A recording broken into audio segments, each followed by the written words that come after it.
My fiance suggested an open relationship just before our wedding. My fiancée, Lisa, wanted an open relationship even though we were about to get married. I canceled the wedding because of it 2 weeks ago. We were 2 weeks away from getting married. She asked me to go to therapy with her. She was already seeing a therapist on her own and wanted me to go with her and have a talk before the wedding where we could be completely honest with one another. That sounded a little weird to me. I thought we were already completely honest with one another. After all, we were getting married in 2 weeks, right? Also, she was super protective about her therapy sessions, didn't really talk about them. I had never met her therapist, so to be invited there all of a sudden seemed a little out of place to me. The day came and I went there, but out of self-preservation, I had my phone opened and recording any audio. Lisa was already there. I had to wait 20 minutes before I was invited in. The therapist greeted me and shook my hand. We had small talk. She told me I was not at all the way Lisa described me. I think she was trying to compliment me. Then she looked at Lisa and told her, "This may be harder than we thought." That absolutely weirded me out. But I am a calm and collected individual, and I don't react. Just kept that dumb smile on my face we all have in awkward situations. So the therapist starts talking, has a small speech I don't care to repeat. Lisa takes my hand as the therapist starts telling me that we live in a modern world, and that Lisa wants us to have a non-conventional marriage moving forward. I smile. I'm not sure what the hell that means. Through my mind I am thinking she wants to talk about how she will not be a slave to her husband, she will not sacrifice her work life, etc. Modern woman and girl power and all that. Nope, she is actually talking about how once we get married, she wants to be free to sleep with other men. The other non-traditional type of marriage. I forgot it's 2023, but she loves me a lot and would not be comfortable with me having the same benefits because she would be too heartbroken knowing that I find other women attractive and that one of them could steal me from her. So I let them finish talking. They were very fluent and they got more confident talking, probably empowered by my lack of reaction, and because I wasn't saying anything. This was definitely something they had rehearsed. I then asked the therapist if she is licensed. This, by her reaction, was not what she expected to be the first thing coming out of my mouth. She said yes. So I told her to explain to Lisa why we will not be getting married anymore and why we will not continue being a couple starting immediately. I wished them good luck and left the office. Now, I want to report the therapist. I am not sure if I have to report her to the clinic or if there is a board that supervises therapists. I don't think planning an attempt to corner me was professional conduct, and I want her to pay for the misconduct. That session did not sit well with me. To be clear, there would have been no positive outcome to this talk Lisa and the therapist had with me. Even if she wanted a completely open marriage where I could sleep with other women, the outcome from my part would have been the same. That is not a marriage. That is a sham. It also dawns on me she might have cheated on me. Now that I have this clarity of mind, certain things don't match up. So I was a fool anyway. I listened to the recording and I still can't believe what was said there. Anyway, I called off the wedding. I am a very easygoing guy. There are no fights with me because I'm not seeking them. There are no conflicts or enemies because my life is guided by principle and common sense. That might have given my ex the impression I will be easy to walk over like a doormat, but she is an idiot for thinking that. Having listened to the recording a few times, I am confident the therapist recognized I am not how Lisa must have described me in their sessions, hence that this may be harder than we thought. Now that the wedding is no longer happening, people are starting to ask questions. I am not comfortable answering. How do I navigate this? I am sure Lisa is doing damage control, but I have the recording, and if she goes too far off the path, I will not shy away from letting people know what she wanted us to talk about. But my parents and family also want answers, and I am not sure what to tell them. I don't want them to think I am an idiot for allowing my ex to get to this point where she was so confident that she straight out told me she wants to sleep with other dudes. She is also blowing up my phone, my best friend's phone, my brother's phone. We can work on this. I didn't understand what they were telling me in the therapy session. She will do anything to fix this. It was the therapist's idea, she was against it, etc. Last cry of a dying siren, All her cries fall on deaf ears, and I am the owner of said ears. We were also working to get a loan to buy a house, but I canceled everything. I basically erased any ties we had financially or otherwise. Her current plea is that in therapy, she exposed her insecurities about our sexual history. I had considerably more partners than her, and the therapist came up with the idea we should level the field. Regardless of the truth of this, that therapist gets reported once I figure out where to do it and what to say. This post is mostly a rant, but I would also want to know how you would handle the questions of friends and family. Lisa is certainly doing her own damage control, and I don't want it to be a he said, she said. I do have the recording and am wondering if I should send it to the interested parties. Lisa doesn't know I have the recording. Small update. I am at work and I just received confirmation the journal has been returned to Lisa. I sent it early in the morning with the courier that our office uses, and she had to sign a confirmation order that she received it. As some have recommended, I came to the conclusion that reading it will not help as she never took ownership of this whole situation. Thank you. Update 1. Jokes aside, it has been an interesting 2 weeks since my initial post. Monday last week, I talked with a lawyer at work about the situation with the therapist. He looked at me like I was bullshitting him and asked me if this was a prank. So I asked him if he wants to hear the recording. Damn right, was his answer. I talked again with him the next day. At the end of it, he noted a few things I didn't pay attention to on the recording. The therapist was always saying, "We think, we want, we talked about, we decided." Not once did she say, "Your ex here asked me to talk with you," or "Your ex wants you to know," or anything like that. It was always, "we this, we that." He also asked me what my endgame is. Do I want to sue? He didn't think I personally have a case, to which I agreed. I never intended to sue anyway, but notify the appropriate institutions and let them deal with the therapist. A decision was made to write 2 letters. One addressed to the clinic the therapist works at, and one for APA. We checked. She was accredited. By Wednesday, there were a few more people at work aware of the situation, including one of the 2 case researchers. She dug up information about the therapist, online reviews, as well as the contacts for 2 of her previous patients. The therapist didn't have the best reviews. There were people upset with her, and we managed to track the 2 we talked with through social media. They were more than happy to help once we explained the situation, and their stories were not any better than mine. The letters grew a consistent size as we included the signed stories from the other 2 individuals, as well as my own description of how my ex changed once she started the therapy sessions, and a detailed description of how my meeting with the therapist went. Friday last week, I met with my parents. Her parents came to my parents' house and we had the talk. Lisa was there too, and more info was disclosed that made its way to the report on the therapist. This week, we sent the reports out. There was a reaction from the clinic. They called our office on Thursday morning, most probably to check if it was a prank or a real issue. We talked with their lawyer or one of their lawyers over the phone, and when we confirmed it was legitimate, someone else was heard in the background on their end with a, "Well, crap." They said they are taking this very seriously. A conclusion from one of the guys at work was that they probably received other complaints before, but this is the first time someone did it so well documented. Their letter also mentioned we are reporting this to APA. That might have turned the heat on as well, hence their quick reaction. I don't know what the result of this will be, and I consider my issue with it closed. However, having talked with the other 2 individuals that were treated by this therapist, I sincerely hope she is at least investigated because she sounds insane and with an agenda. She ruined their relationships as well. One of the individuals was a woman, for the record, then my ex and her parents.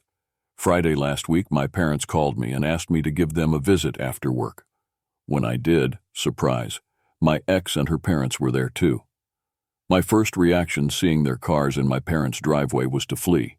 This meeting was supposed to be on my terms, but she attempted to take the reins to it. That was not going to happen. Let me tell you, my ex was waiting for me outside. She looked very good. If there was ever a girl you'd like your parents to meet, she was the image of it. She told me they are here to talk with me and see if we can fix this. They isn't her parents. She either never told them what happened, or she gave them a version of the story they were not buying. She had a journal with her. She told me she started writing in it before she began therapy, and continued writing in it until that Friday morning. That I should read it, and it will clear out all this mess. I told her this is not a book club. I wanted to go inside and get the circus going, but she asked me if I could give her 10 minutes. She wanted to talk with me for 10 minutes before I talked with her parents, and she kept handing me her journal and started crying. And then my sister showed up, and then my ex's sister showed up. They were already there and came out to check on us.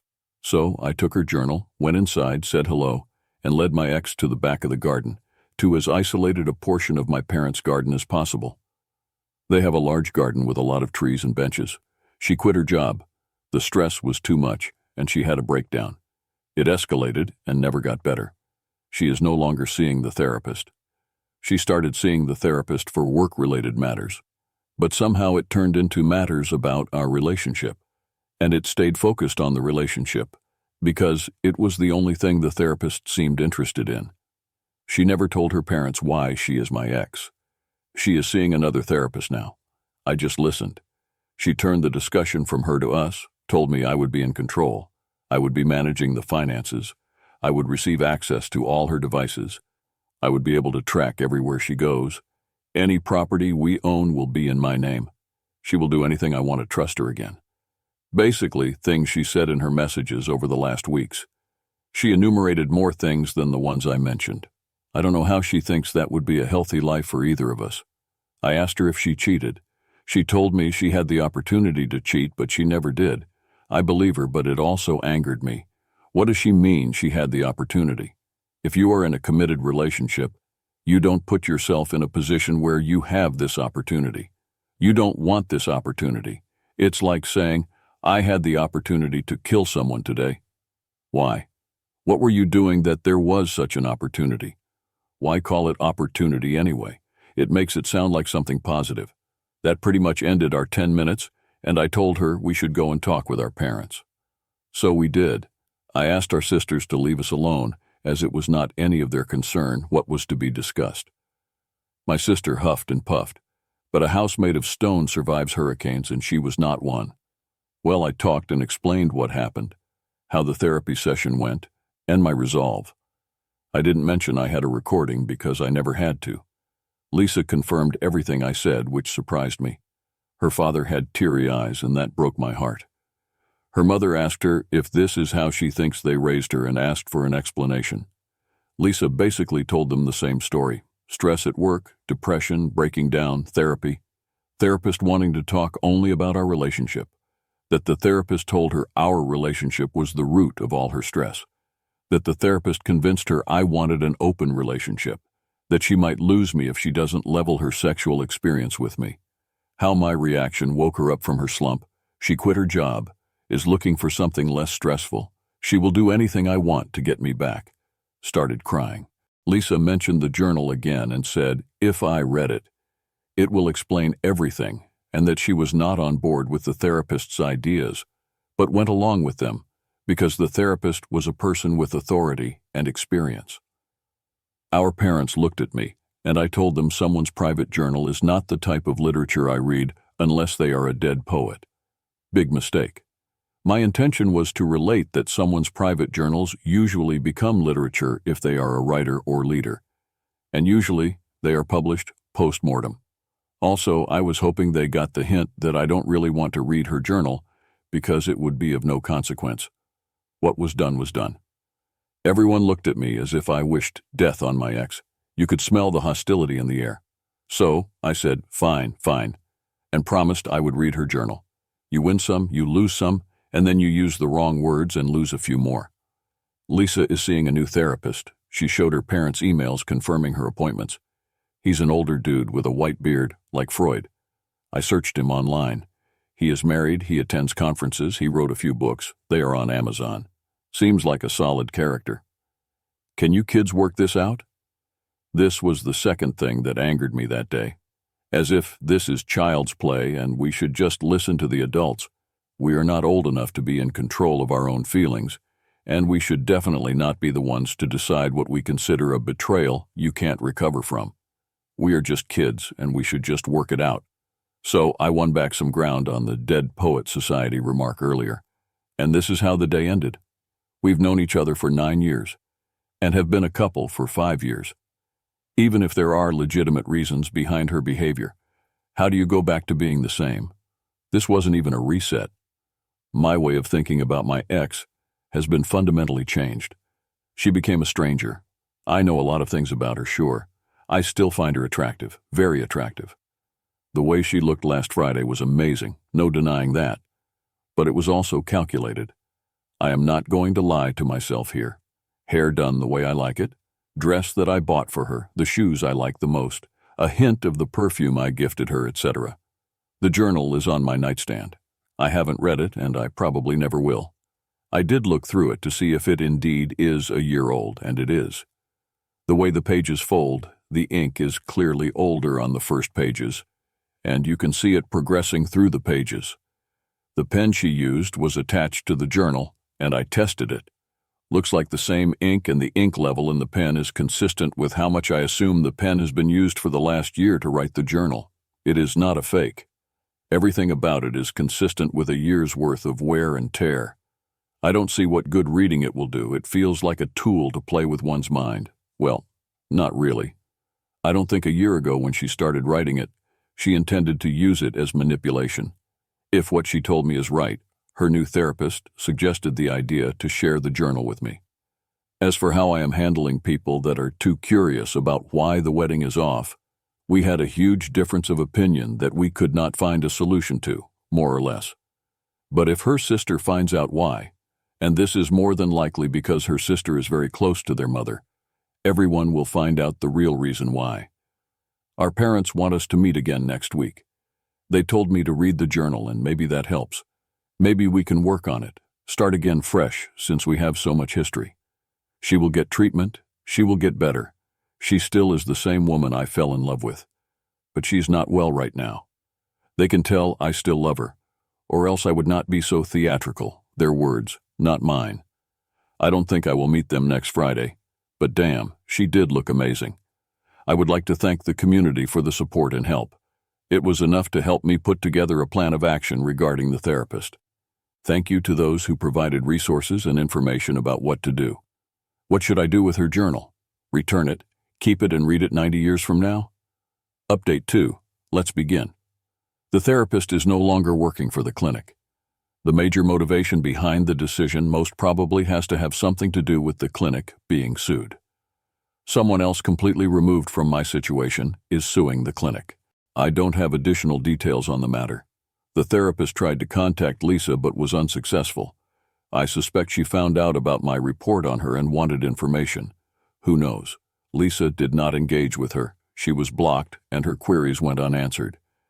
There is a voice deep in the back of my mind that whispers it may not have been the smartest decision to put together that report. I find it introduces the chance that people behind the suit may contact me for help and shower me with unwanted attention. However, knowing all this, I still can't keep a very satisfied grin away from my face, knowing the therapist is in trouble. To those who have expressed doubt, I have emotions. If this is not proof enough, I don't know what will satisfy you, and I pray to God you understand sarcasm. With Lisa, however, things are far more complicated. I wrote a small update in my previous post about her journal. My decision was to return it, and I was very clinical in my method. The courier we use at work delivered the journal to her that Monday morning. I did include a letter explaining why I haven't read it. It all boiled down to not taking ownership of the situation. I felt that by giving me the journal, she washed her hands of the matter and the burden of finding answers was placed on my shoulders. In return, I washed my hands of the matter. Honestly, immediately after they notified me that the journal has been returned, a feeling of regret washed over me. Maybe I should have read it. Later that day, Lisa showed up at my workplace. She didn't make a scene, nothing like that. She just waited in the lobby patiently. Her plan was to wait for me until I finished my day and then have a talk with me. Naturally, it didn't take long for me to find out she was there. My options were to either send her away or talk with her. So we talked. Several architects designed the collapse of our relationship. Number 1, stress. This I knew about, but never the gravity of it. In hindsight, when she started looking for a therapist to help with the work stress, I should have been more aware of the situation, but she always maintained everything was fine. So why would I not believe her? Therapist or not, she still had a breakdown at work, which she hid from me and her family. Number 2, I could have been a father. She had a miscarriage. She found out she was a few weeks pregnant and wanted to make it something special when she would have told me about it. However, a few days later, she started bleeding, and that was it. She never told me about this because she was afraid I would look at her as unworthy. She knows how much I want to be a father, and she rationalized this would give me the idea she can't bear children. This idea is utterly stupid. Number 3, friends. I made no secret in the comments that we had friends in open relationships. Her one such friend contacted Lisa almost a year ago and invited her to lunch. She immediately started unloading the frustrations of her failed marriage onto Lisa. Her husband has something in common with me. We both had far more partners than our significant others. In my case, it was 26 previous partners. In the case of this friend's husband, the number was a whopping 70. Well, as soon as they got married, he demanded an open relationship from his wife, and she has been miserable ever since. Apparently, the same thing was going to happen to Lisa if she was not careful about me. This friend told Lisa I am showing the same signs as her husband before they got married. Number 4, those we love are not who we think they are. Our fathers both work in academia and knew each other for 30 to 35 years. They frequently attend work-related events and parties, and they usually go together with their wives. When I met Lisa, it was at such an event. I went with my father because I was interested in meeting a professor that could have helped me with my career, open some doors. Lisa replaced her mother because at the end of the week, I had to leave for another city for work-related matters, and I was gone for a month. Originally, it was supposed to be a 2-week trip, but it had to be extended for another 2 weeks. More billable hours, huh?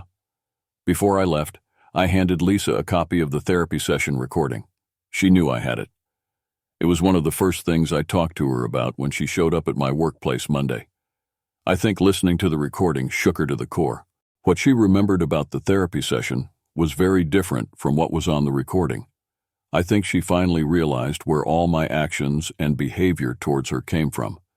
People at home knew about my work trip, and for the next 3 weeks I was left to my own devices. Minimal interference from anyone. It was awesome. Several people in the comments offered to drink a beer with me if I ever happened to be in their city. I took someone up. The first time I've met another Redditor, surprisingly not a weirdo, haha. He and his wife were wonderful people. The 4th week, Lisa came to visit. We maintained contact the previous 3 weeks, going back and forth on various topics, always about us. One major issue had to be sorted out. After our wedding, we were supposed to go visit France for 2 weeks, sort of a honeymoon trip. Neither of us was able to do it immediately after the wedding, so it was booked 3 months after the wedding, and it was coming up. We had the plane tickets, non-refundable. Why can companies do this? We had the hotel reservations. What we didn't have was us. That 4th week, we talked some more, and agreed to go to France anyway, as friends. I can already imagine eyes rolling as you read that last sentence. France was amazing. You visit a country like that and realize the U.S. is medieval in comparison. When you visit a museum, you can spot the Americans immediately. How to behave in foreign countries should be a mandatory course in our schools. We returned from France as a couple. This had nothing to do with the magic of Paris.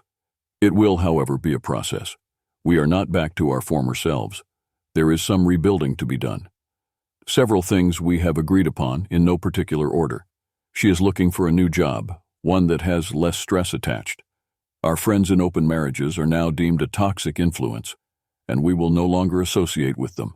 We both like the name Mela, and our first daughter will wear this name. Thank you, France. Never hide anything like a miscarriage from your partner.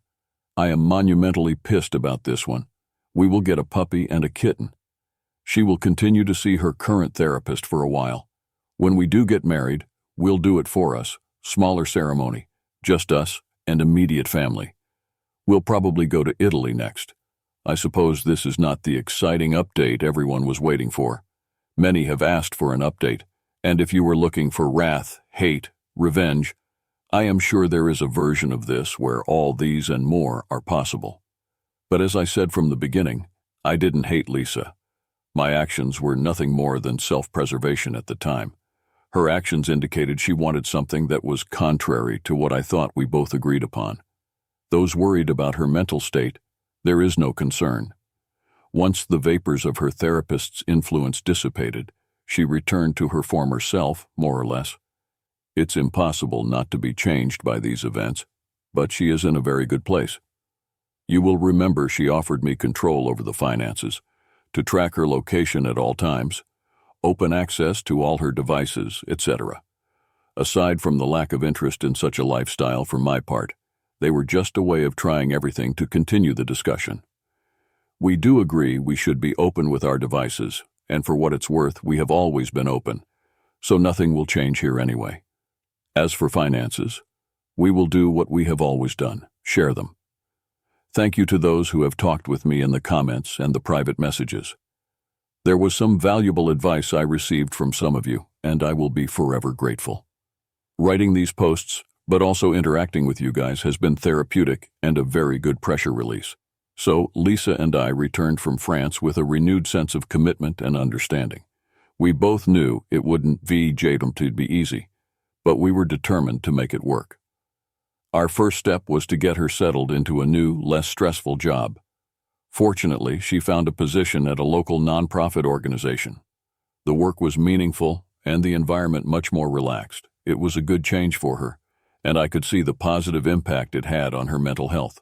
We also started spending more time together, doing simple things that we both enjoyed. We went hiking, tried new recipes at home, and even took a few weekend trips to nearby towns. These activities helped us reconnect and reminded us of the reasons we fell in love in the first place. One of the biggest changes was cutting off our friends who were in open marriages. It was a tough decision, because some of them had been close friends for years, but their influence had been toxic to our relationship. Lisa agreed wholeheartedly. We explained our reasons to them, and while some understood, others took offense. It was a necessary step to protect our relationship. Another significant change was adopting a puppy and a kitten. The joy and chaos they brought into our lives were refreshing. It gave us something to focus on together and helped us build a sense of shared responsibility and teamwork. Lisa continued her therapy sessions with the new therapist, and I occasionally joined her. The sessions were beneficial, providing us with tools to communicate better and understand each other's perspectives. The therapist helped Lisa work through her past traumas and insecurities, and I learned how to be more supportive. Our wedding plans also changed. Instead of a grand ceremony, we opted for a small, intimate gathering with just immediate family. The focus was on our commitment to each other rather than impressing a large crowd. The simplicity of the ceremony made it more meaningful for us. Despite the positive changes, there were still moments of tension and doubt. Trust had been broken, and rebuilding it took time. I had to remind myself constantly of why I chose to stay and work things out. Lisa was patient and consistent in proving her commitment, but the scars from the past incidents occasionally surfaced. We talked openly about our fears and insecurities. Lisa admitted she still felt guilty and was afraid I would never fully trust her again. I reassured her that while it would take time, I was committed to moving forward and rebuilding our trust. Our journey wasn't without setbacks. There were arguments and misunderstandings, but we faced them together. The key was our willingness to communicate and compromise. Whenever we hit a rough patch, we reminded ourselves of how far we had come and what we had overcome together. Lisa's parents were incredibly supportive throughout this process. They respected our decision to handle things our way and never pressured us to speed up the healing process.